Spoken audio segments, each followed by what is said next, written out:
Ladies and gentlemen, welcome to tonight's third session on the MBTA Communities Act. This is our third and probably the final because we have a town meeting on Monday evening. We've had a really good showing at the other two, so we thank you for coming out tonight. There's probably a lot of Red Sox fans that are sacrificing, like myself, to be other places right now. I thought the same thing. I said, hey, we got to get out of here at least by 8, so we're all set. I think they should have bunted last night at the top of the ninth, but whatever, it is what it is. So thank you very much for coming out this evening. We're going to go over quite a bit tonight, as opposed to the second session where there was a lot of Q&A. We're going to save that towards the end this evening. So I'd like to introduce myself. My name is Joe Campbell. If you can't hear me, we'll use the microphones, but I don't think we should have that problem tonight. I was asked if I could kind of MC, I won't say moderate, because the town actually has a town moderator, and I don't want to receive a grievance, maybe not to myself as a moderator, so I'm going to MC this evening. And the folks that are up here on the panel, if you go all the way to stage right, that is our town administrator, Lisa Green. And then we have our chair from our select board, that's Laura Fitzgerald-Kevitt, select board member Ann Reed. We have town council, that is Jay Tallerman from Tallerman, Mead and Costa. We have Mr. Ed Heel, who's also a select board member and liaison to the planning department. We have our town planner, Tony DeFrace, and again, I'm the chair of planning. My name is Joe Campbell. And if we have some hard times tonight, we have a few things. So if we need to stop people out there, I'll hold this stop sign. I'm being joking, just joking. But if we have good things, obviously, we want a huzzah and some applause, right? So tonight, what we're going to do is we're going to discuss the MBTA zoning in its entirety as best that we can with all of the facts and knowledge that we have. I'd like to recognize that Mr. Sweezy said, nice to see you again. And we also have representation here. Thank you very much for coming out. There's some members from the planning board and everybody here from the public. So it's nice to see everybody. We're going to go over quite a bit. We're going to try to cram it all in. But hopefully tonight, and I said this at the last meeting, if any time during any part of this presentation there is an acronym or a term or anything that is used that you may not know of or you need to have better defined, please just raise your hand. We'll get that information, because the last thing in the world is we want to have is anybody leave the room and still not understand something that may have been said. So please, because planning has and land use have a lot of acronyms and things of that nature.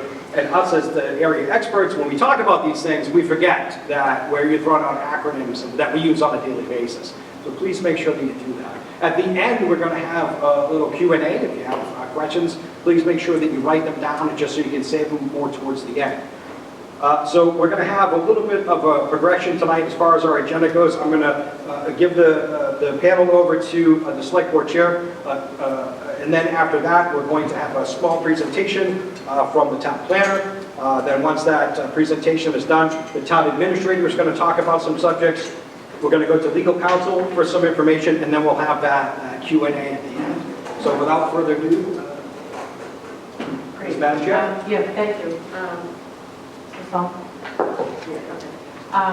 So one of the questions that we've heard and even asked ourselves is, why are we voting on this again? And the answer is pretty simple.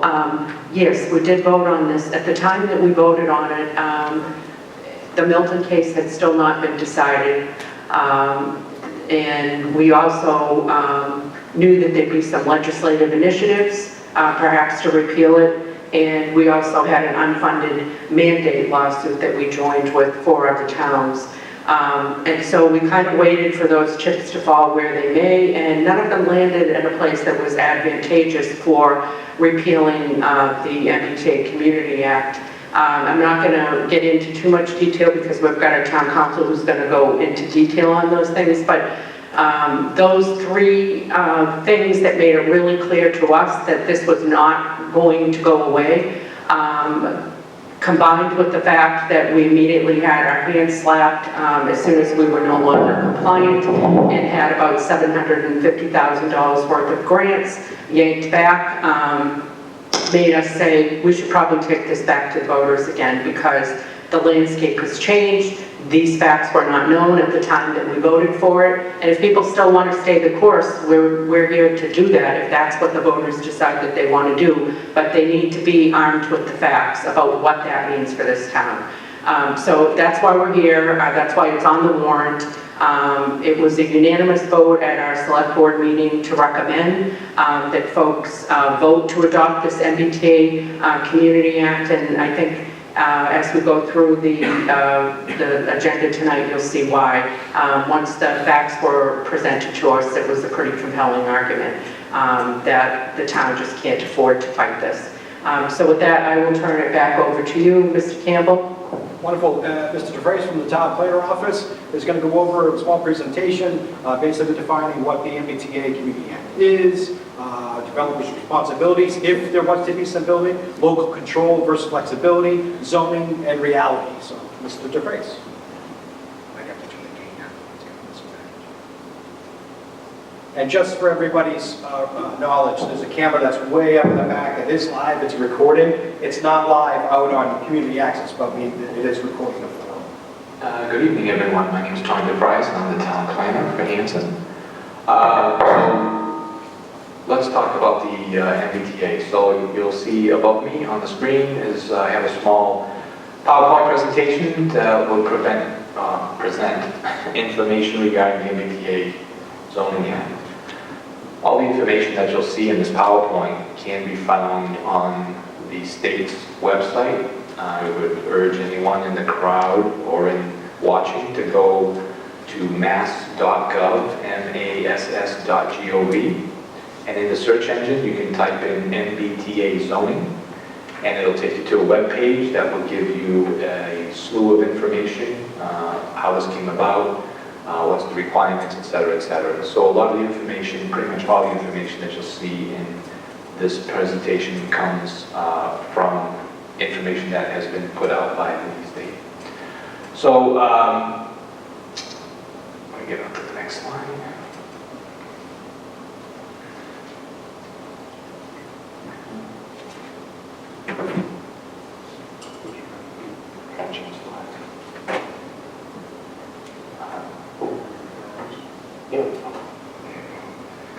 Okay. So the MBTA zoning requires that a town have a district, one district of a reasonable size that allows multifamily housing as of right. And we're going to get to what is as of right a little later in the presentation. And so it'll allow for multifamily housing, and it can't have age restrictions, for instance, over 55. What is reasonable size for a zone? It has to be 50 acres, and it has to be within half a mile of the train station. Hanson is listed as a commuter rail station. Each community that had some type of MBTA within it, some were known as rapid transit, others was commuter rail, there was commuter adjacent and commuter adjacent small towns. Hanson is listed as a commuter rail station. So the district of a reasonable size means that it has to have the ability to, say, support 15 units per acre. Now, that number depends on regulations such as the Wetlands Protection Act, which governs obviously wetlands and what you can do near a wetland, and Title V, which governs septic systems. As everyone knows, the town of Hanson does not have any municipal sewer, and therefore everything is on a septic system. Also, again, it has to be within half a mile of a commuter rail station. The one thing with this zoning is it does not require that any of the units or projects be affordable. We have provisions for that in our bylaw, but we also have options for if any project was to come in to opt out.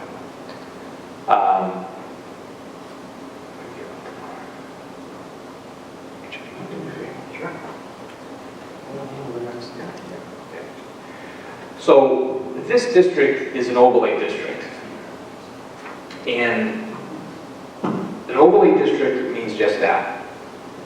We're going to see the zoning map for the town of Hanson in the next few slides. So you have what's known as zoning in town, and then there'll be a district that would overlay or sit on top of it. And that particular district, the overlay district, will have its own requirements, just as the underlying zoning or any zoning in town has. Frontage requirements, land area requirements, building setback requirements, etc. So one thing with the overlay district is it says that it shall not consist of a collection of small non-contiguous parcels, meaning small parcels that don't connect.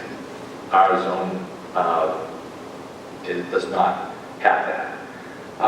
It has to have, the overlay district has to have a land area that must include at least 25 contiguous acres.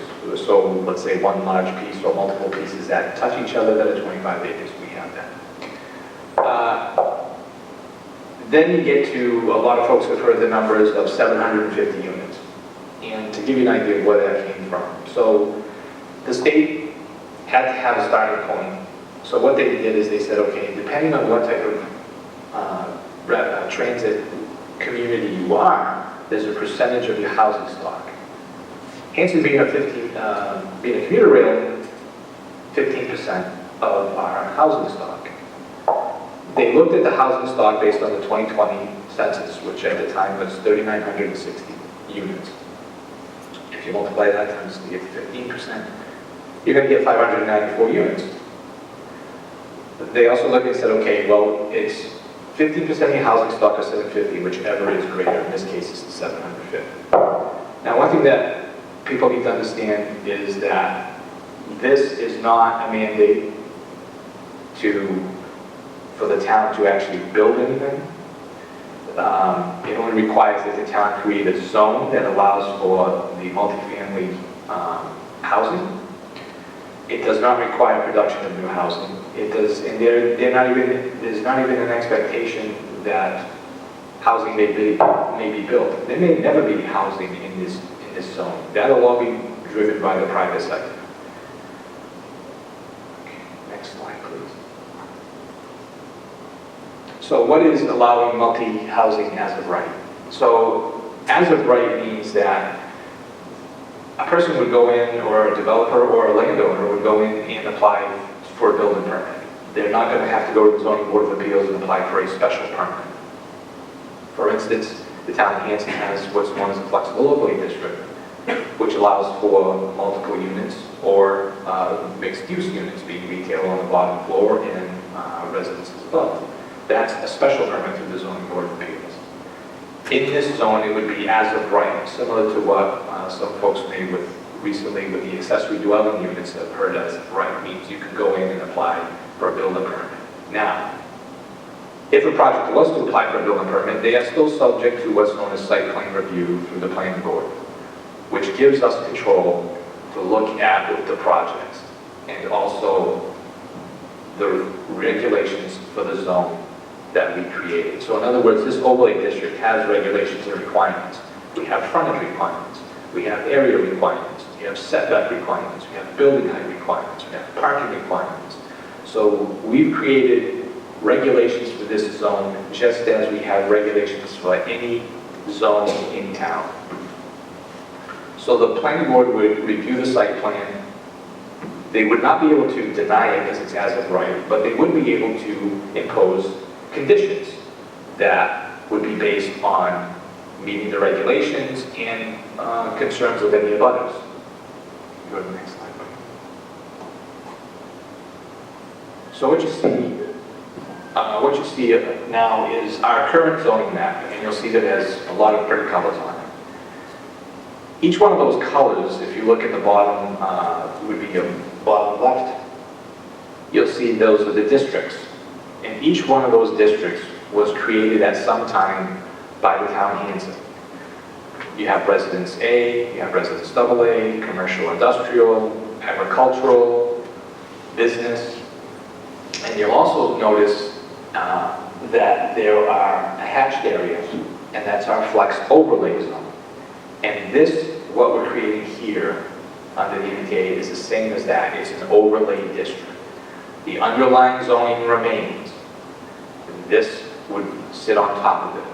So if any project came in, or if anyone in that zone wanted to develop their land or sold their land to a developer, the developer could either choose to use the underlying current zoning that exists within that area, or they could apply the requirements of the overlay district. Next slide, please. So here is a map of our overlay district area. It's comprised of 11 parcels within the district. They're all privately owned except for one, which is on Phillip Street, that is owned by the town of Hanson and is under the control of the Hanson Housing Authority, which we are currently looking at that site to see if it would yield any housing, because that's part of, let's say, what the housing authority does. The zone is located between High Street and Phillip Street and just off of Main Street. Next slide, please.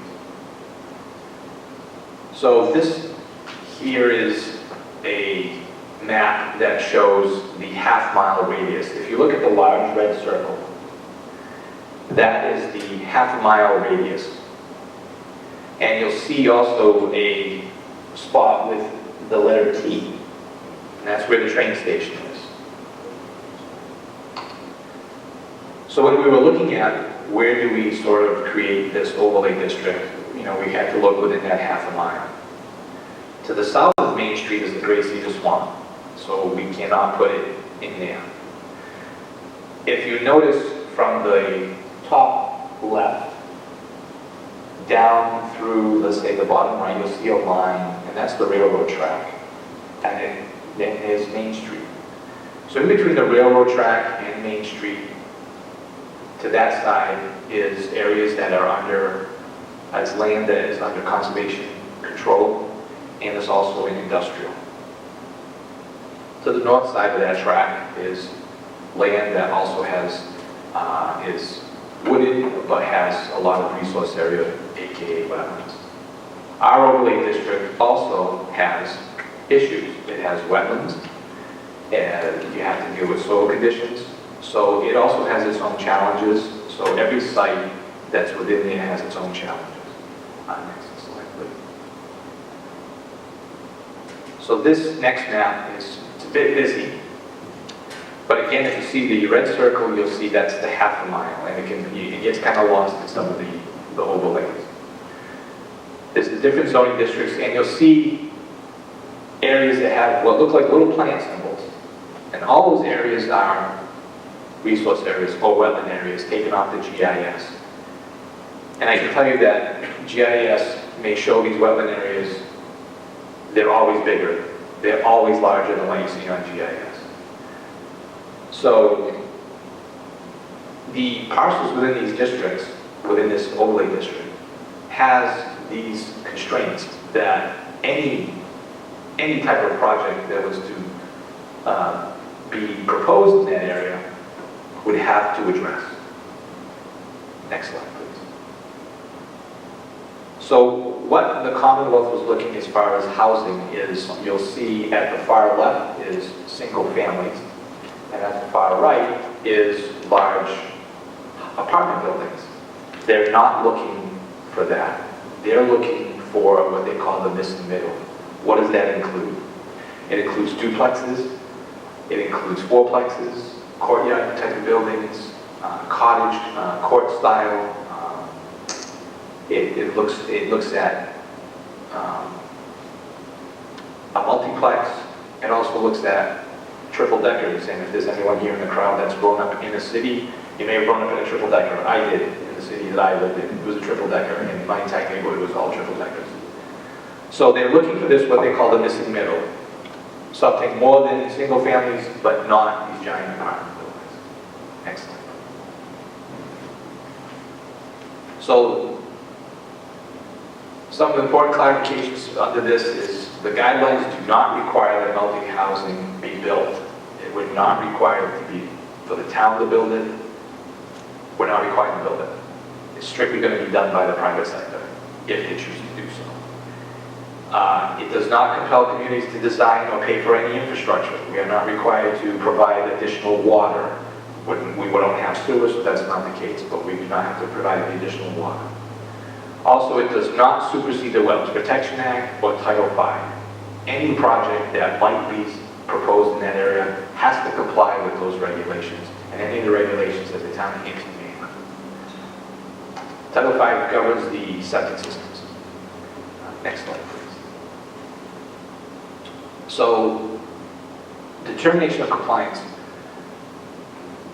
when this zone is approved and it does comply, it's valid for 10 years, and then you renew it within 10 years. Just as the overlay district we have now, or any of the zoning districts you saw on the zoning map, we can change it. We're allowed to change it, as long as we don't change it where it makes it non-compliant. But we could alter it, we could move it, we could do whatever we want, just as like any other zoning, as long as it has to comply. And the shelf life of this 10-year plan is no different than our master plan, which has a 10-year shelf life, our open space and recreation plan has a 10-year shelf life. So we can still do whatever we want. Now, non-compliance, it affects us in the form of grant money status. So the list you see there are just a small list of the grants that we would no longer be able to seek funding from. And some of those grants we have already sought funding from and have used. And I'll let town council, once the presentation's done, he can tell you a little bit more about the grants and how they would affect the town. Next slide, please. So lastly, there was deadlines, and Hanson had a deadline of December of 2024. We also had a deadline of July 14th of 2025. As of right now, we did receive notification from the Executive Office of Housing and Livable Communities, and you'll hear from the term HLC, is that Town of Hanson is currently not compliant and therefore not able to tap into any of those grants. And that concludes my presentation. Wonderful. The next speaker is going to be our town administrator, Ms. Green. Ms. Green is going to talk about the at-risk grant funding.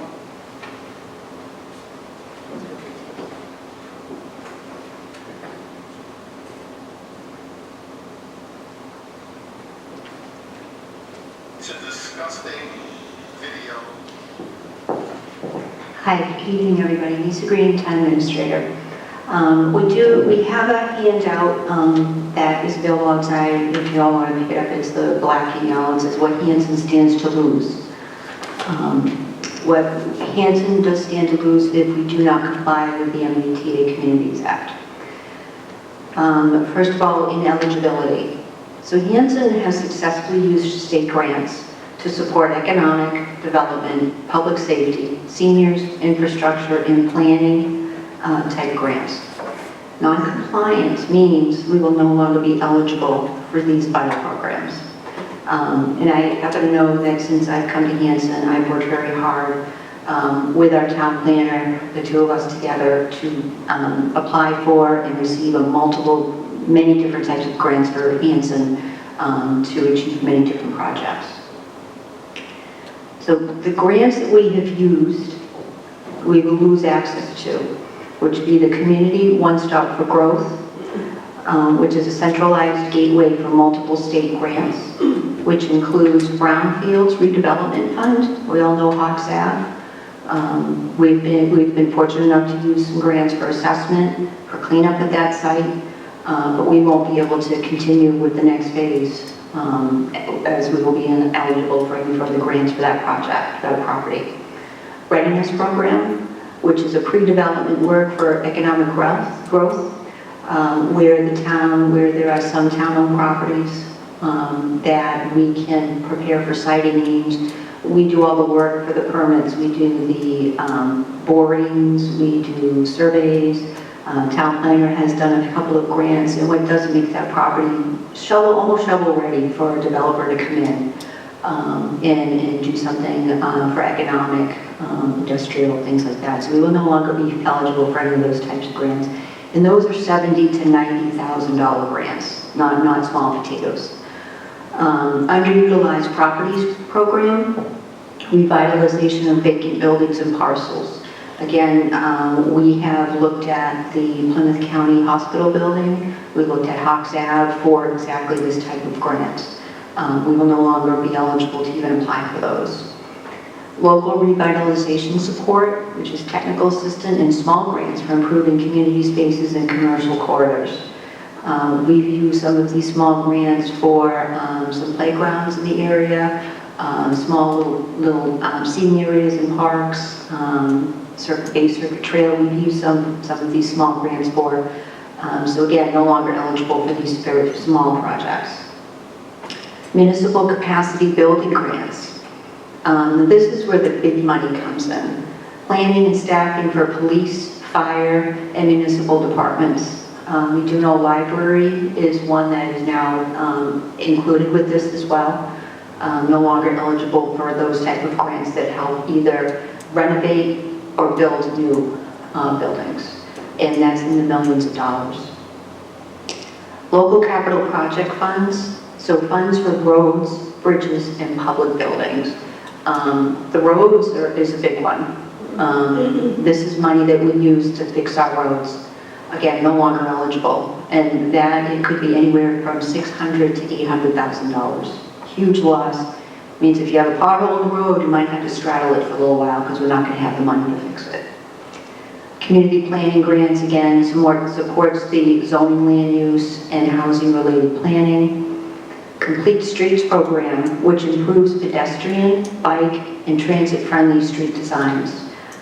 So they take dangerous intersections, redesign them to improve safety for pedestrians, for bikes, and vehicles as well. Again, no longer eligible. Massachusetts Vacant Storefront, again, economic development type of grants.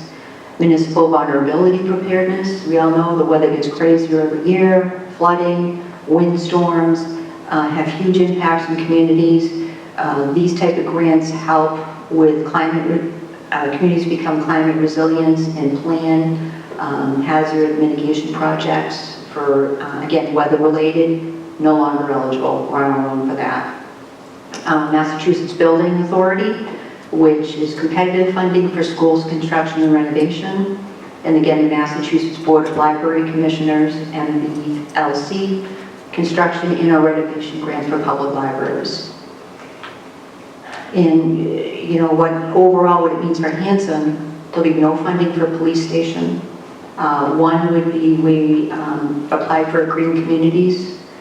We just lost $84,000, which would have started the decarbonization process for the police station. And what that would have done is it would have weatherized the police station and would have got it ready for a next phase, which could have been a grant for $250,000 that would replace the HVAC system in the police station with more energy efficient, green heating and cooling units for the police station. Decarbonize it and make it energy efficient. So that would have been $250,000. Again, we are no longer eligible for that grant. There will be no support for the seniors. Our COA director just received a $300,000 grant to build a supportive day program building that is now connected to the senior center. That was $300,000. It's a beautiful building. The taxpayers didn't have to pay for that. It was a grant. No longer eligible for those grants. Small businesses, community improvement projects, no access to climate resilience, as I just spoke of, no help for library, school, construction, no flexibility to plan growth for under our terms. There is also included, there will be some summaries for grants, what the town has received since 2020, and what the projects were, what we applied for, and what we have lost due to non-compliance. So that's all included with this. So give you some grant summary numbers. So from 2020 to 2024, on the first page, it does list the multiple grants that we've received over the years for a total of $3,409,511. So $3.4 million in grants over 4 years is a substantial amount of money. And it will outline the projects that the town has been able to basically take care of and do for those money, with that money. The grants that are lost, that we have applied for grants, but because we are non-compliant, we are now 384,413,000 to 2.1 million lost in grants right now. And then again, the second page will provide information on that. And one grant to maybe take a look at is the MBTA Communities Catalyst Fund. It's an infrastructure grant. So communities that do adopt the zone, and again, it's a zone, the state has millions of dollars set aside for infrastructure grants for areas around the MBTA stations. So where our Main Street is, there's a lot of grant money available to improve that entire area if the town were to adopt this. But right now we're not eligible for that at all. So again, the last page is grant applications that we did submit for FY26. They're all at risk, and it's $2,304,155 that we did apply, but we have to check that little box. We have to either actually check that little box that says, if, are you compliant or not compliant? Please check if you're not compliant, and we have to check that box that we are not compliant, which means that application most likely is not even considered.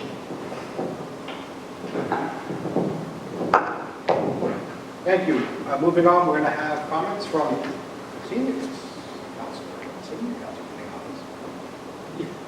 senior council for Town of Hanson, Mr. J. Town.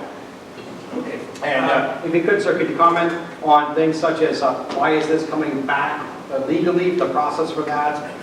And also, what if this fails after 10-6? What's the steps? Yeah, I want to address a few things.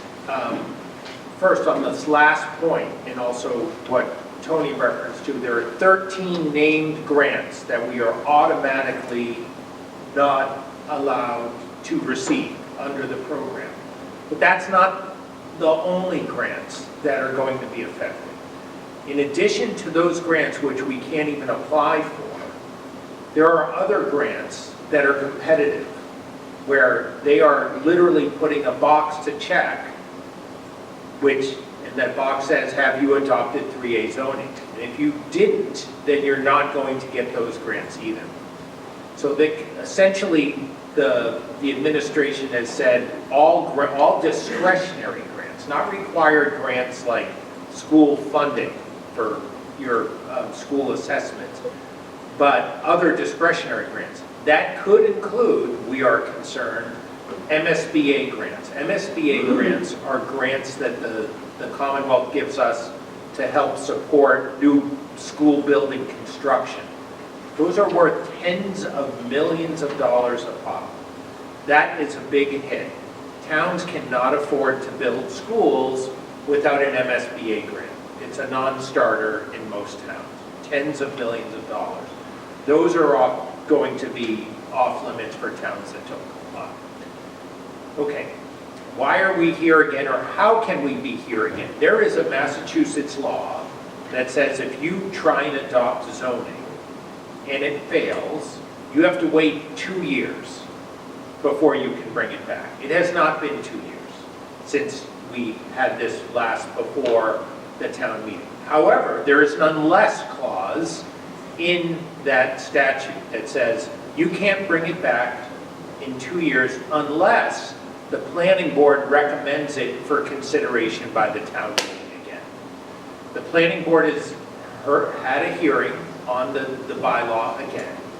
And while their report expresses reservations, which I think Joe can get into if he wants, it does recommend that town meeting get to consider it again. And in the Attorney General's eyes, that's sufficient to allow us to bring it back again. So that's the second issue. Then I want to talk a little bit about kind of the legal, where we are on this. It's been a long road. The challenges to this statute started with the Milton case, which was still going when the town first considered this. That case got resolved in favor of the statute, essentially stating that the statute was constitutional. But the court went further than that. No one really asked the court to go further, but they went further to say not only is it constitutional? And not only will you lose the grants, which was the stick and the carrot and stick approach under the statute, you have to do this. You are required to do this. Now, they didn't say exactly what happens if you don't do it after there's a requirement that you do it. But the state takes the position that if you don't adopt a bylaw, then they are going to draft one for you. Now, Joe and Tony and the crew have adopted a bylaw that will have relatively minimal impact in terms of development and what we may see there.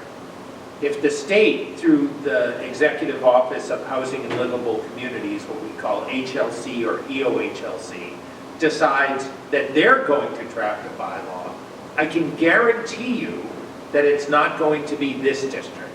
It is going to be parcels that are more ready for development now, which means that it is much more likely that developers will go to that district that they are drafting than they will go to our district that we have drafted, where the property owners have expressed no interest whatsoever to develop the properties.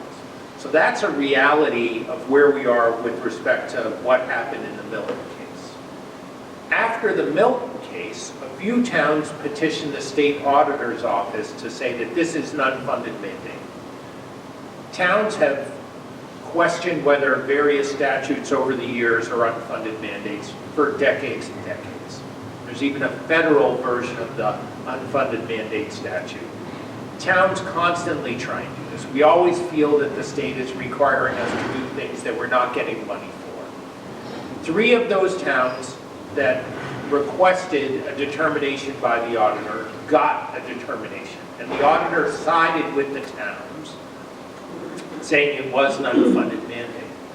But it's not self-proving. So what those 3 towns had to do then is essentially bring a suit to try and get relief. What the statute says, if it's an unfunded mandate and the state doesn't give you the money to fund it, then you can sue, go to court, and get relief from the statute. So those 3 towns did that. In addition, Hanson and 5 other towns did the same thing. After a number of hearings before the Superior Court, I attended, I represented Hanson and 3 other communities. We had 3 hearings before the court, and they rejected the position made by the auditor, saying that it is not an unfunded mandate, and it is too speculative to determine whether there'll be any development at all. Remember what Tony said at the beginning. This doesn't require development to happen, it just matters that we put something down on paper to create a zone where development may be possible. The court found that to be compelling and rejected the suits. Now, to challenge that, and there's 2 towns that are challenging that order and another town that is challenging a similar order, those are long shot cases and they're incredibly expensive. I don't think any of those cases are going to prevail. So where would that leave us then if we don't pass this bylaw on Monday night? It would leave us out of compliance, and the state would then likely, by the end of the year, sue us to try and get a remedy from the court on exactly what we have to do. Now, I have some defenses to that, but likely, at the very least, the state would prevail in getting what they would call a special master at HLC to draft a bylaw that we don't like. They're not going to say, yeah, we know you didn't cooperate, but we'll do your bylaw. They're going to do a much different bylaw, and it's not going to be something that's going to be as productive as this. If you look at things like dimensional standards that the planning board worked really hard on, this is generally modestly dense housing. But the state could approve something that would be significantly more dense, taller buildings, more tightly packed, less site plan review requirements where we could impose conditions. So there is a significant risk if the state gets a hold of a bylaw or the opportunity to draft a bylaw that it's not going to be something that we're going to like. This is our chance to design it ourselves, draft it ourselves, That will be lost if we don't pass this on Monday. Now, the town can still do that and try and defend it. It'll be expensive. We would, you know, we try and give a good deal for the town, but we don't come for free. And you're talking about tens of thousands, if not hundreds of thousands of dollars for the next phase in this litigation with pretty low chances of success. I'm not going to say zero, and we have some arguments, but pretty low chances. Long gone is the opportunity to challenge the statute.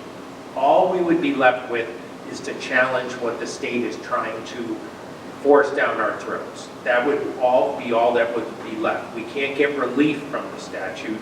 We could only try and whittle away at the relief they're trying to get for themselves.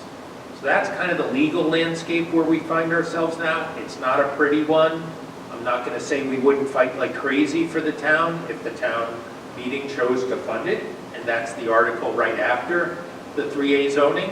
The town doesn't have the money for that kind of a fight unless town meeting gives them that money, and it's a significant ask, we know, of the town meeting. So that's where we are right now on the legal stuff. Wonderful.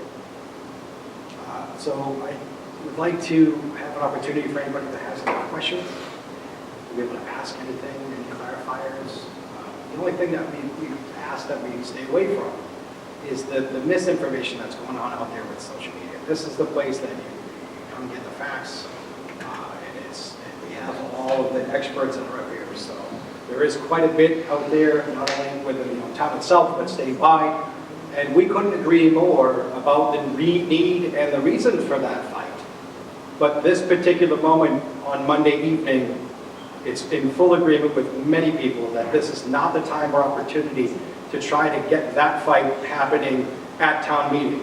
That's a fight that's further on down the road at the ballot with our legislature's support and really working that back up again with Beacon Hill. Does anybody have any questions? Comments? Yes? Do you mind identifying who you are? I'm Aaron O'Donnell. I live at 207. Nice to meet you. So if, let's say it doesn't pass, it fails again, how much, do you do even a fraction of what we're losing? How much would everyone's taxes have to go up to cover the free money that we're not getting? I think it would depend upon the projects that we're doing.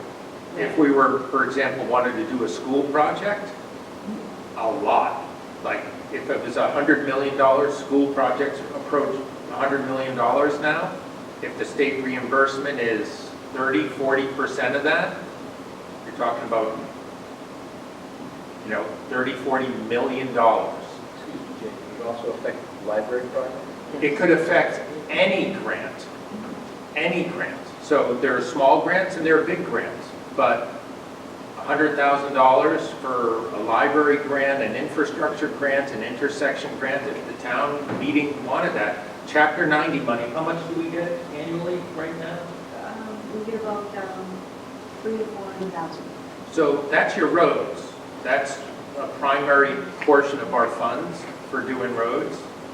That if we wanted good roads to survive after tough winters, that's going to be on the backs of taxpayers.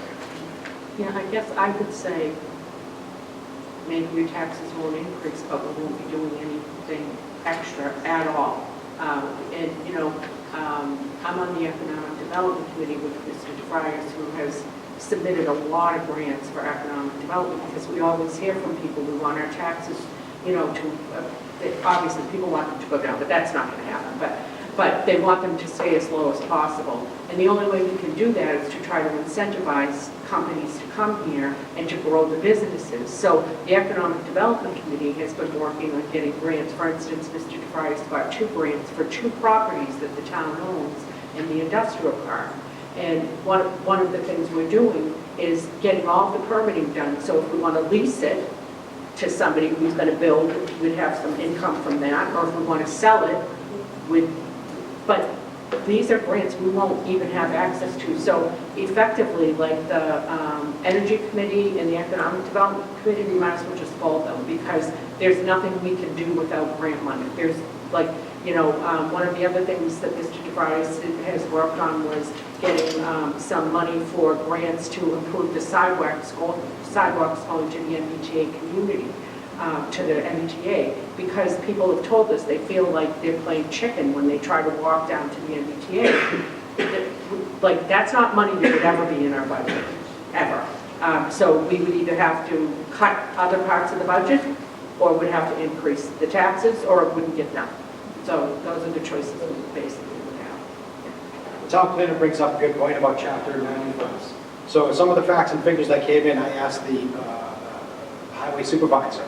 So currently, Chapter 90 funds, in an email he sent back to me, he said that normally, and with Mr. DeFrace's back and forth, normally the town receives about $350,000 in Chapter 90 money. We've had a few supplementals that have come in from the state to augment some of that. The expected over the next year is $518,000 because of that supplemental from the highway supervisor. Directly because of MBTA not being adopted, we've already lost $143,000. So normally it's about $350K for maintaining our roads in the town that we get as funds that come back in Chapter 90. Over the next 5 years, he was expecting to get around 500, 550, somewhere between there, and that supplemental is now gone.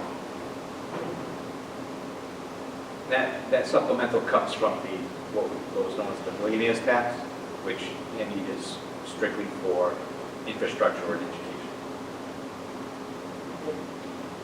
Great question. Ed Heel, Select Board. Going back to the recommendation of the planning board, did that have to be a 5-0 vote? Or is No. that just a majority vote? Just a majority.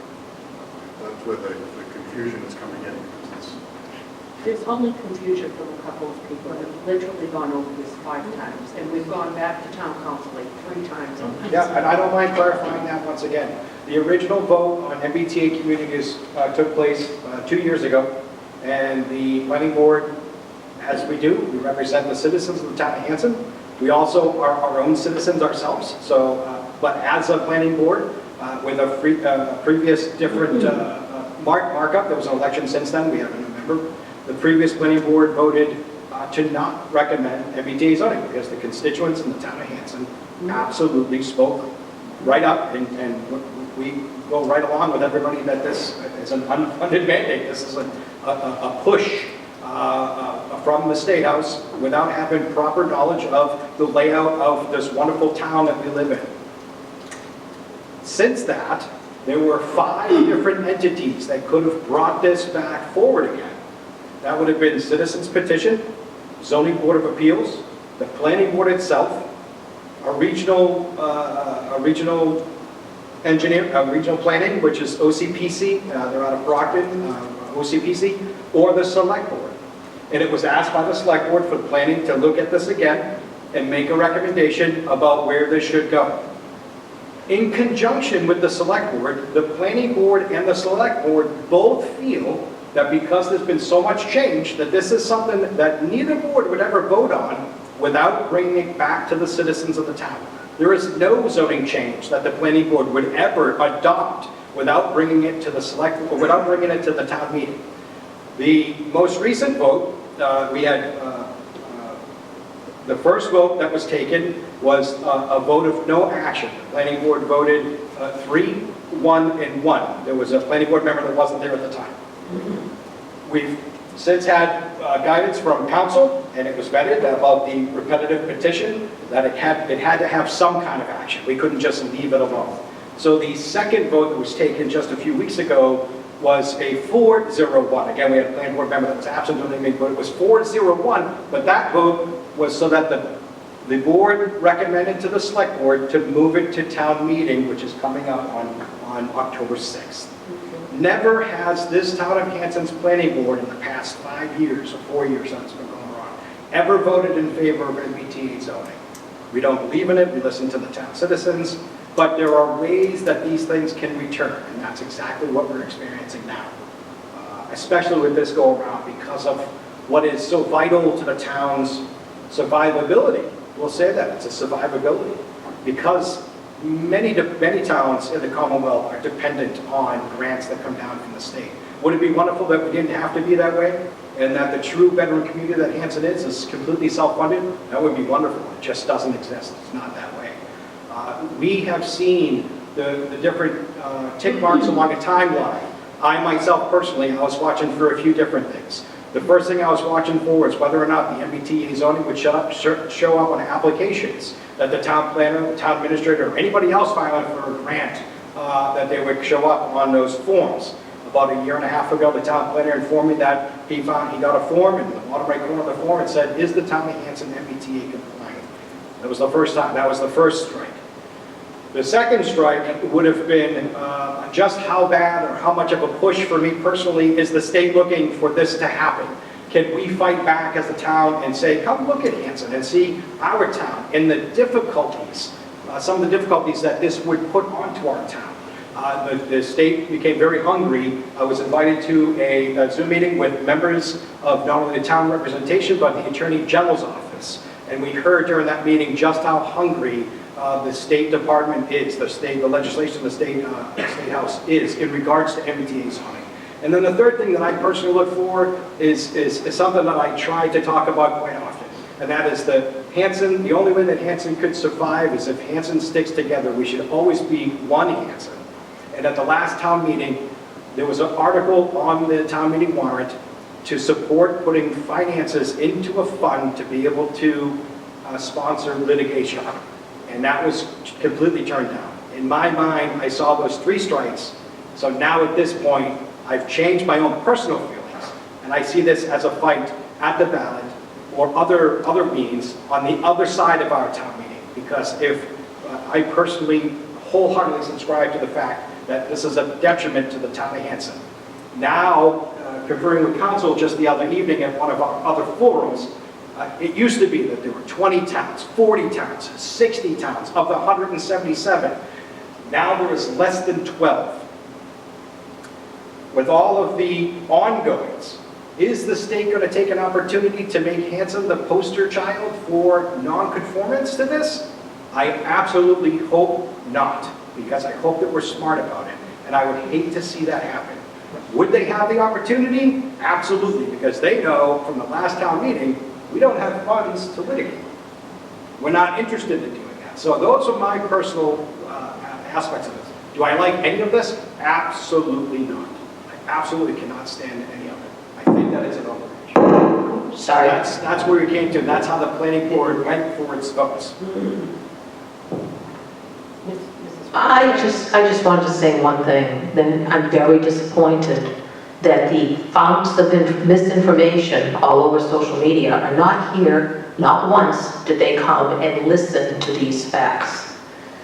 This is telling to me they don't want to hear the facts. They're just interested in pushing their agenda, and their agenda is very destructive to my town. And I'll fight them all the way. I used to be against this whole MBTA thing. I don't like it at all. I don't like being told what to do. But we can't fight it. The town didn't support our fight. This is where we're at. We need to pass this thing this time. Now, we do have legislators that are trying to do something about this, but unfortunately, Mr. Sweezy's legislation was, what do they table it? What do they send it to study? They sent it to study. That's how they get rid of it. We have to push for that. We have to push the state. I don't know how we do that, but the fight has to be at the state level at this point. It's not ours anymore. And I just want to echo that, Mrs. Ray, because I think, you know, if people are like, this is unfair, we shouldn't be subjected to it, there's literally nobody up here who's saying that we think that this has gone flawlessly and that it was, you know, well executed and that well communicated and done well. Nobody here I would say that.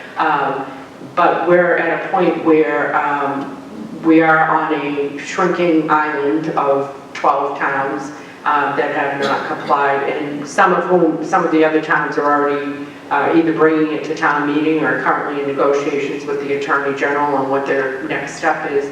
And I think what I would say is that the issue is with the state. So there's a ballot initiative, I think Mr. Campbell mentioned it, Mrs. Rain did too. They're going to be collecting signatures, I believe, at town meeting, and I think they've been collecting them at Shaw's, to repeal this. And if you feel strongly, then sign the ballot initiative. It's not going to get us anything instantly, because the earliest that could appear on the ballot, if it passes all of the various hurdles that it needs to in order to appear on the ballot, would be November of 2026. So that would still leave us with nearly a year of having to fight the state if we're not compliant.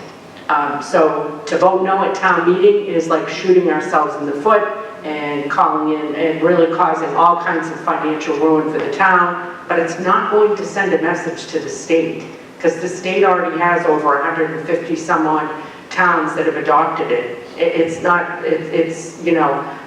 way to send a message to the state is to act on the ballot initiative. At some of the planning board meetings, we had some visitors that came to the public hearings, and they were asking some questions in regards to costs to the town.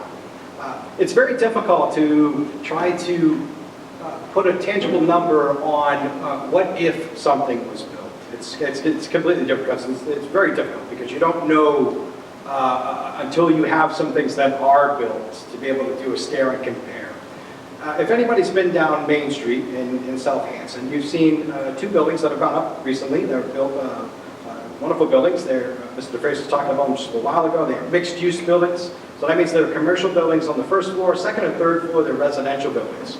We do know the numbers of what the town gains from those two buildings. So from the tax assessor's office, I'll reach out to them, we got some facts and some figures in regards to what exactly that style of building brings into the town.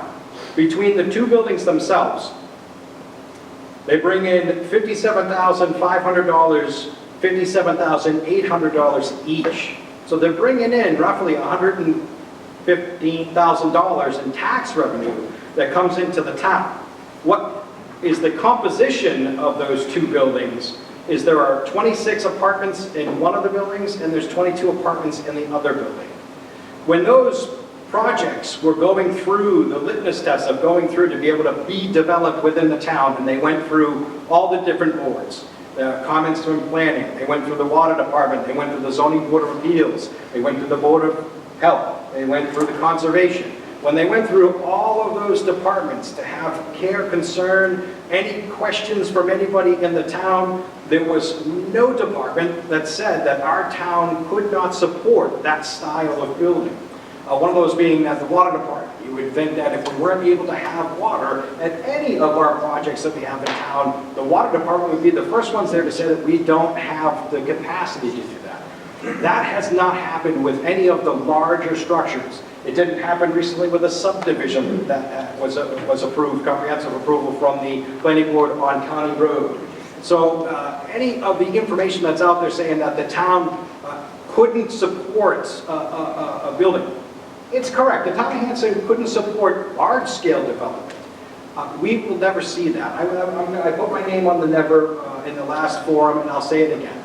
The town of Hanson doesn't have municipal septic. That is one of the, some people will say a detriment to the town, others will say it's a plus to the town, right? That's my huzzah, we don't have town septic. Because of that, we are never going to be overbuilt. It's never going to change the massive character of the town. Is the town of Hanson the same that it was in 1952? It's absolutely not. Zoning was adopted in 1957. Things have changed. There is building that's happened. Times are different now. But we have been able to successfully adopt some small things like the ADU, which was a town initiative that the state stole. So we have these small things to be able to help in the town, because some of the things that are very vocal in the town is the 55+ availability, small starter home availability. Those are some of the things that Hanson lacks, and we should be able to take care and concern on those things. But will we ever see the town overpopulated or overbuilt? We've got some pretty major obstacles and hurdles for that to happen. So having a large structure and somebody saying that we couldn't support it, that's not factual. What is factual is we've had some large structures that are built. we can tangibly see what is the tax revenue that's coming in from just those two building loans, $115,000. So that's between the residential and the mixed use and commercial. Does that mean that that whole area is going to turn into some kind of overdeveloped area? No, it's been designated from the Economic Development Committee as a target area. It's been designated by citizens of the town as a target area. It's been designated as the planning board. There's a lot that everybody would like to see in the town, in the South Hanson corridor, which I'd say is Franklin Street to the Route 58, or even further to that Route 27 corridor. Especially a property that is derelict and it's just time to see some change down there. It's just time, and hopefully moving forward after Monday night's town meeting, the departments that deal with these can get back and get hyper-focused on getting that stuff done. Unfortunately, this has been the focus, basically, since Mr. DeReyes' tenure here at Hanson, and I'd love to be able to see him working on other things. His talents are unbelievable for the town of Hanson, as well as the other departments in town hall. It's imperative that on Monday night we stay clear of, everybody can have their opinion, and that's wonderful. And a lot of us that may disagree in other things.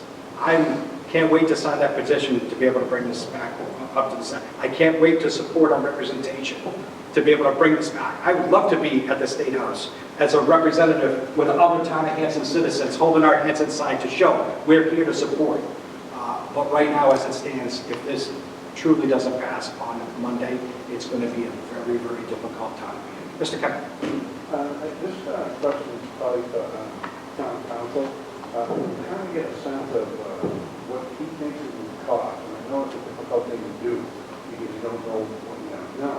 But I'd like to get a sense of what the thought is on what it's going to cost to fight if we chose to go that route. So I think it depends on how it gets processed at the courts. There would be an initial court phase where there would probably be multiple dueling motions.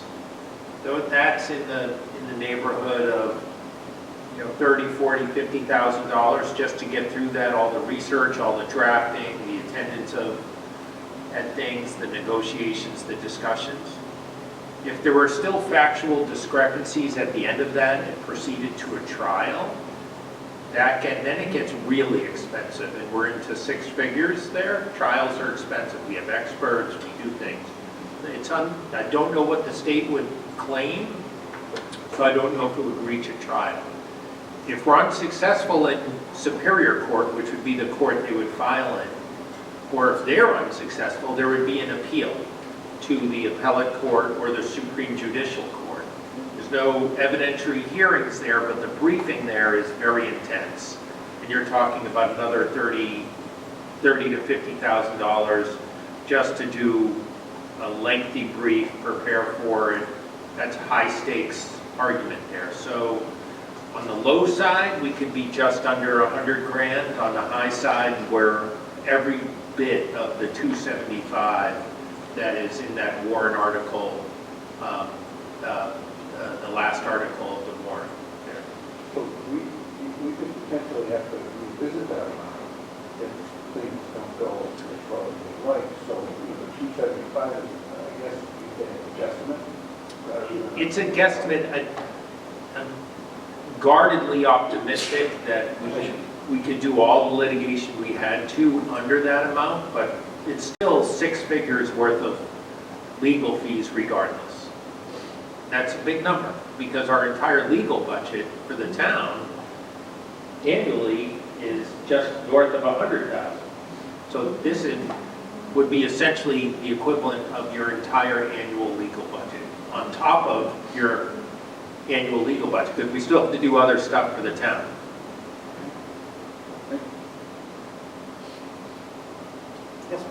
I'm Warren Jimmy from Bowling Drive. I have a question, basically from what Mrs. Ryan said about the people on social media who are not here tonight to get any information.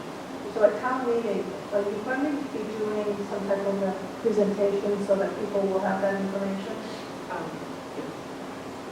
Yes, we'll be doing a abbreviated version of this because we've been given We asked for 20 minutes, and then the other night, when the moderator was at our meeting, at the select board meeting, we were doing the dry run, he was like, how about 10? I'm like, you're really pushing it, Sean. So, because this is, as you could see tonight, like, yes, there was a little bit of redundancy, but it's a lot of information. And it's, you know, we can't just talk about the zoning. That's important. It's important for people to understand. It's a zone. Nobody's being required to build. Like, that's important to get across, but we also need people to understand the financial implications. So I'm hoping we can do all of this justice in 15 minutes, but it's gonna be quite a Herculean task. Not to mention that it's the second to last article at the end of town meeting, so people are gonna be super grateful for us doing a presentation before they could get out the door. But yeah, we are gonna do one. Yeah. Yes, Wilson. Lee Gilcoin, West Washington Street. I know you're saying it's zoning, but we all know eventually it could possibly be building. So are these townhouses, triple deckers, whatever is being done, is that going to be for purchase or is it for rent? Could be either. Yeah, so again, this is private property. So for instance, if you owned a lawn there, it'd be totally up to you. If you build it, maybe you'll move in your in-laws or your kids will stay there or whatever, you could rent it out. It's totally up to whoever owns that property, how they want to use, whether they even want to build multifamily and how they would use that property if they do. So how does that work?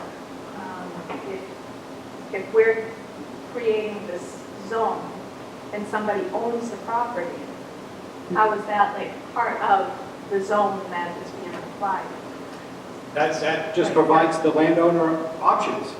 If they were to sell and somebody was to buy it, it just provides somebody options if they were to develop it or want to develop it. Like, they're not required to build multifamily. Like, if you have a single family there now and you want to stay there forever and have a single family and sell it as a single family, you could do that for, like, in perpetuity. If you have a piece of property that isn't developed, you could sit on it forever. You don't need to sell it. You don't, like, nobody's making anybody do anything with that property. It's just another option. As Mr. DeFries mentioned, it's an overlay, so it's like another option for the properties in that area.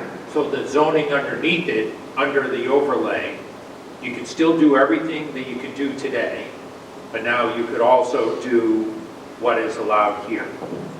Which is what takes place in our current flexible overlay district. There's the underlying zoning, and there's the overlay district. Any property owner or developer that purchases a piece of property in that has the option to use the existing zoning or apply the overlay district, depending on what type of project they want to pursue. Does that answer your question? Sort of. Well, it's also kind of a caveat to that, and we've commented about it at the other two forums. Currently existing in our zoning, the town of Hanson has an adult entertainment district, a zone that has for adult entertainment. I don't want to put too much light on it because I don't think we need a Chippendales in Hanson, but we do have that. It's been in existence for quite a long time. We've never had anybody come in and try to build the Chippendales. You know, so there's zoning in the town that exists that has never been used. But again, I think that came down as a mandate, another mandate, because it was allowed in other districts and other towns. You know, so. But it provides options for the development.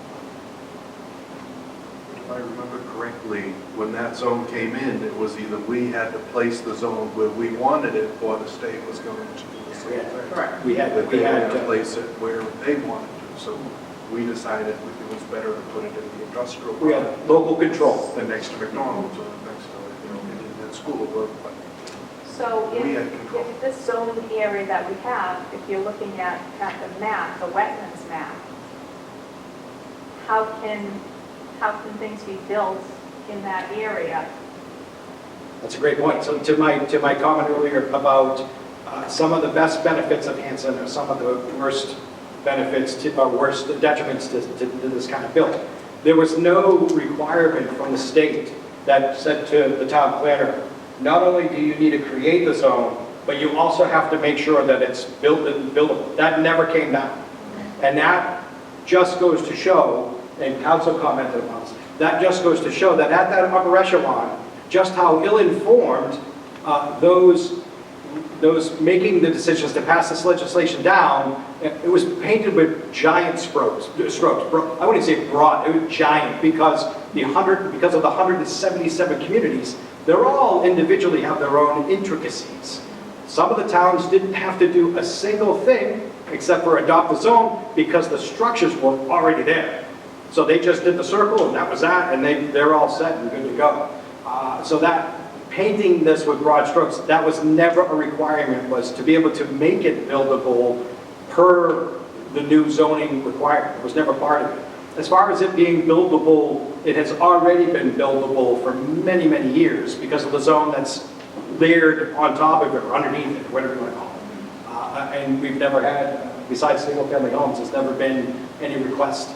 And there was a comment about the owner of the property came to one of, and I was very thankful about it, it was very nice, very shocking, came to one of our public hearings and was very vocal about the fact that he was not looking at all, or his son that was with him, looking at all, but just finding out what exactly does this do to the land that he's owned for multiple years. And it was simply that, it's options for the land itself. But he was very vocal about how there's no interest. We can't choose a site that is 100% wetlands. There can be some wetlands on it which will restrict zoning. There still has to be enough upland to be able to theoretically, and it's very much theoretically, build this number of units. So the area has to be at least 50 acres. If a bunch of it was wetland, it just means we would have to develop the math, the density, so that the part that isn't wetland could support that number of units. Or a number of units, not necessarily that number of units, Right. but a number of units. But we've already gone through, just to make sure that this isn't just phony math, there's a process where we can get pre-approval of this particular zone. So in 2024, we sent this bylaw to the state. They recommended a couple of adjustments. We made a couple of adjustments. It now is essentially received pre-approval by the state as meeting their requirements. And with those adjustments, the town planner was also trying to be very creative about trying to benefit the town creatively to see if there was some other things that could be done. And any considerations that he put forward, they were rejected.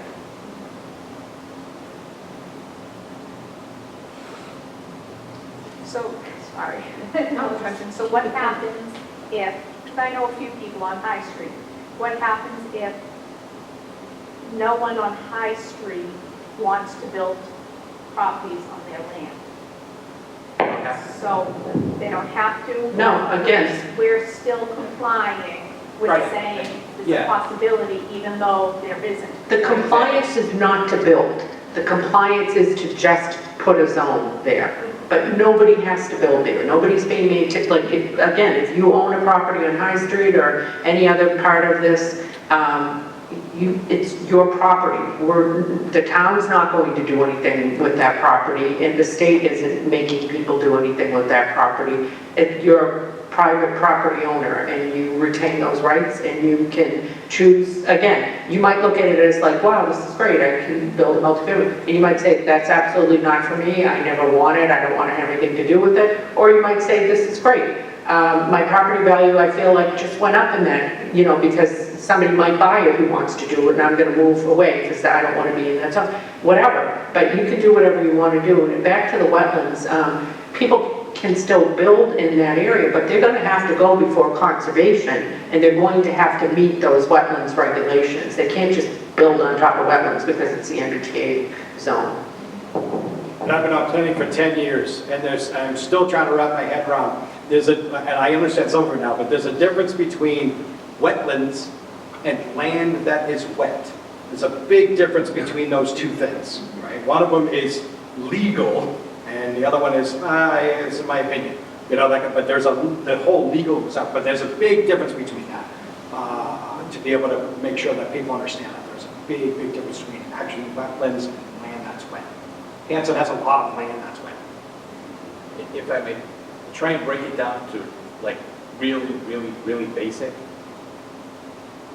If you look at our zoning map, all those zones were thought up by the town of Hanson. The overlay district was thought up by the state, but still controlled by the town of Hanson to implement the regulations that will, for that zone. The state did not, so our bylaw is not the state that said, you have to have this frontage, you have to have this area.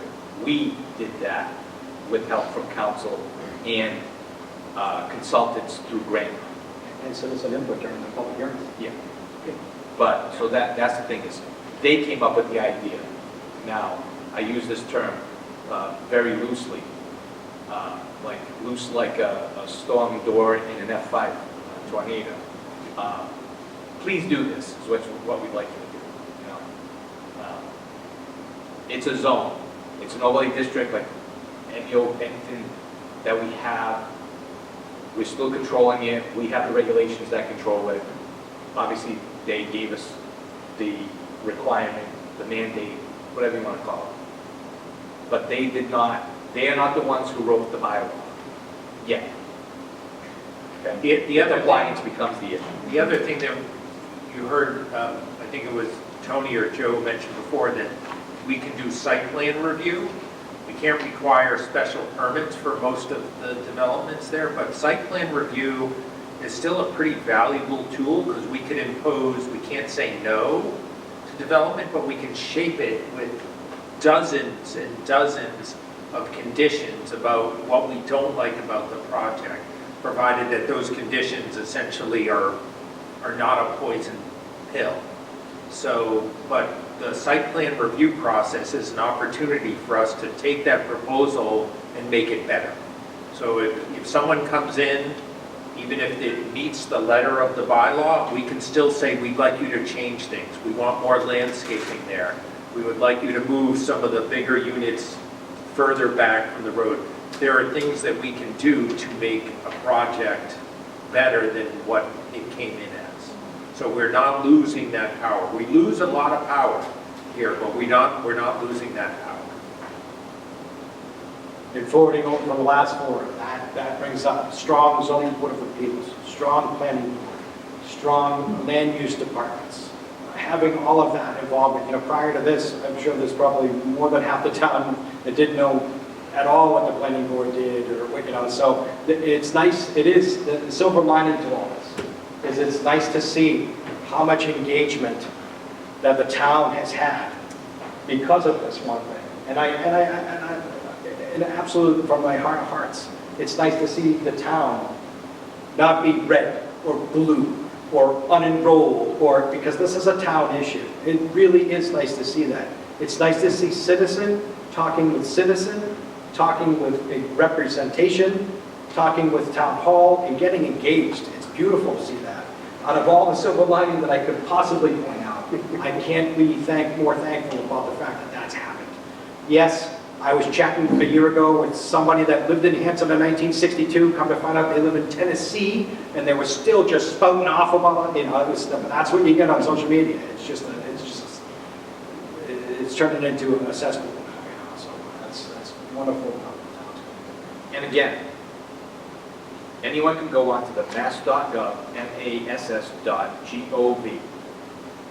In the search engine, type in MBTA zoning, and it will take you to a web page, and all the information related to this is there. The law, the requirements, etc. So anyone and everyone should go to that web page, read it. It's a lot of tedious stuff. There might be a lot of technical stuff, but there's also FAQs, which are questions that people might have with the answers.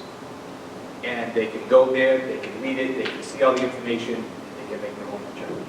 And we also have a page on the Town of Hanson website with Hanson-specific information that you can look up to. And the planning board webpage as well. And the planning board's open for a half day tomorrow. They're open for a full day on Monday. Any technical definitions that somebody may need, you can reach out to the planning office. Possibly a little bit prior, going to be there on Monday. Yeah, so possibly a little bit prior to town meeting. That's definitely a place to get the resources, to get the information.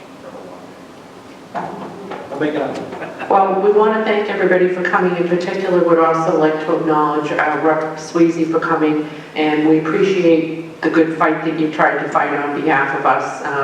And I'm sure there'll be other battles in the future, but thank you very much.